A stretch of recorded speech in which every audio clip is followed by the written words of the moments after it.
જય માતાજી મિત્રો, શ્રી કિચનમાં આપનું હાર્દિક સ્વાગત છે। આજે આપણે બનાવવાના છે કારેલાનું શાક। તો બાફ્યા વિનાના કારેલાનું શાક કરવાનું છે। તો આ કારેલાની છાલ કાઢીને લઈ લીધી છે, પછી એમાંથીની બી કાઢી લેવાના। આ રીતે બધા બી નીકળી જશે આ છોલણીયાથી।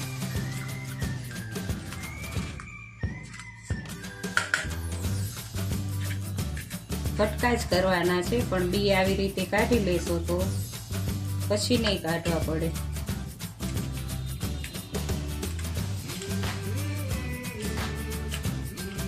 જો બી નીકળી જાય સીધા આમાંથી ને। જો હવે આ કારેલા સુધારી લીધા છે। હવે એમાં મીઠું નાખશું આપણે। મીઠું થોડુંક વધારે નાખવાનું, શાકમાં ઓછું નાખવાનું। હવે એને આ રીતે તોડી લેવાના।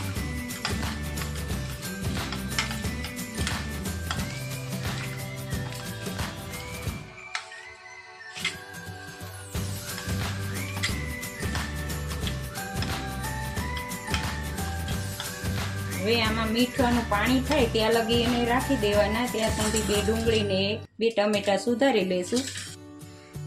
હવે આ મીઠું છે એ કારેલામાં ચડી ગયું છે। પછી આ વઘાર માટે બે નાની ડુંગળી લીધી, બે નાના ટમેટા, એક નાની વાટકી ચણાનો લોટ અને ગોળ। આ રેગ્યુલર મસાલા, મીઠું નથી લેવાનું। મીઠું આમાં નાખ્યું છે વધારે પડતું, એટલે મીઠું નહીં લેવાનું। હવે આપણે વઘાર કરશું। હવે આ 4 પાવરા આપણે વઘાર માટે તેલ લઈ લીધું છે। એક ચપટી જીરું નાખવાનું,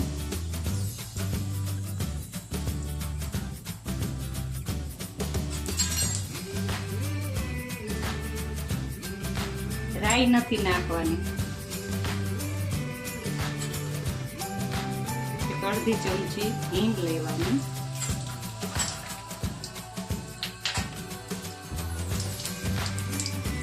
ગેસ ધીમો કરી દેવાનો। ડુંગળીનો વઘાર કરવાનો।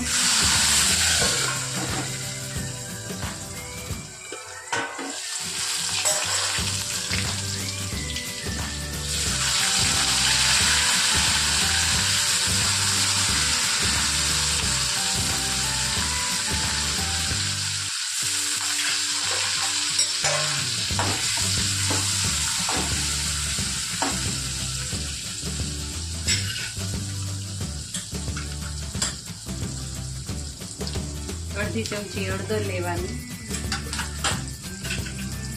પછી એને મિક્સ કરી લેવાનું।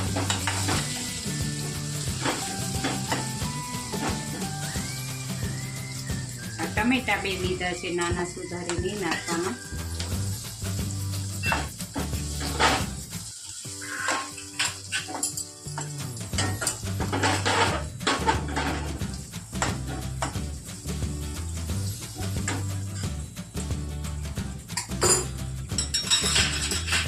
હવે આને વરાળે ચડવા દેવાના છે, પછી મસાલા કરવાના છે, ને પછી કારેલા નાખી અને પછી મસાલા કરવાના। જો આવી રીતે પાણી બધું નિતારી નાખવાનું।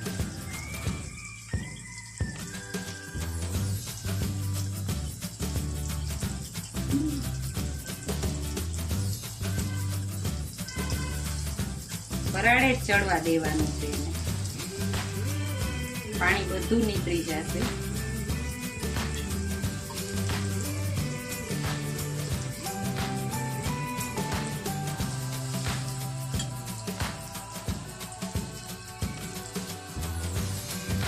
કારેલાનું પાણી નીકળી ગયું છે બધું।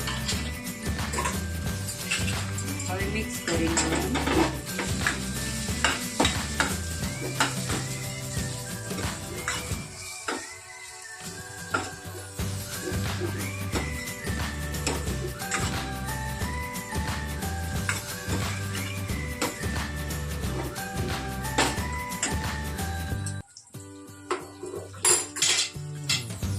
આને ધીમા ગેસે વરાળે ચડવા દેવાનું છે, પછી મસાલા કરવાના છે।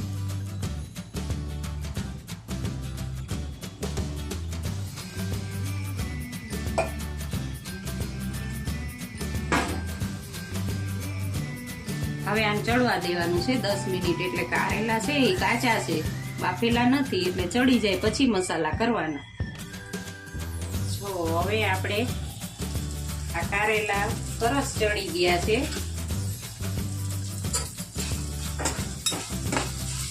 તેલ વધારે પડતું નાખવાનું થોડું. જો સરસ ચડી ગયા છે કારેલા. હવે મસાલા કરશું.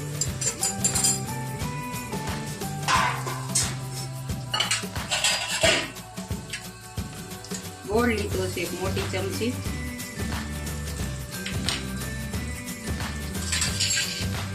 પછી મિક્સ કરી લેવાનું ગોળને પેલા.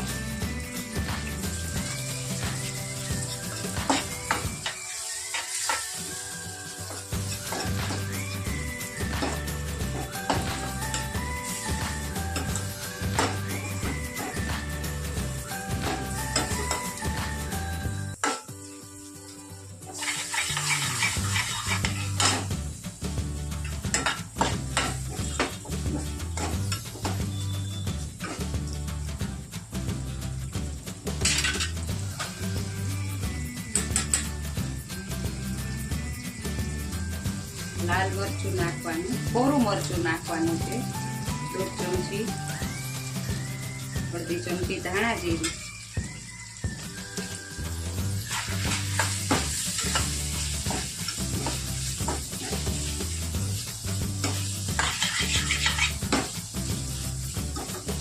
આમાં તમે લીંબુ પણ નાખી શકો. લીંબુ ભાવે તો નાખવાનું.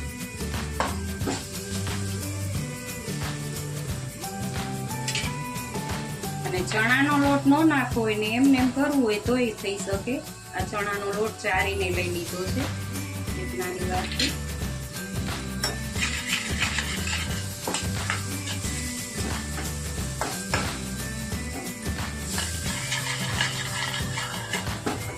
તેલ જાજુ હોય એટલે લોટ એમાં શેકાઈ જશે.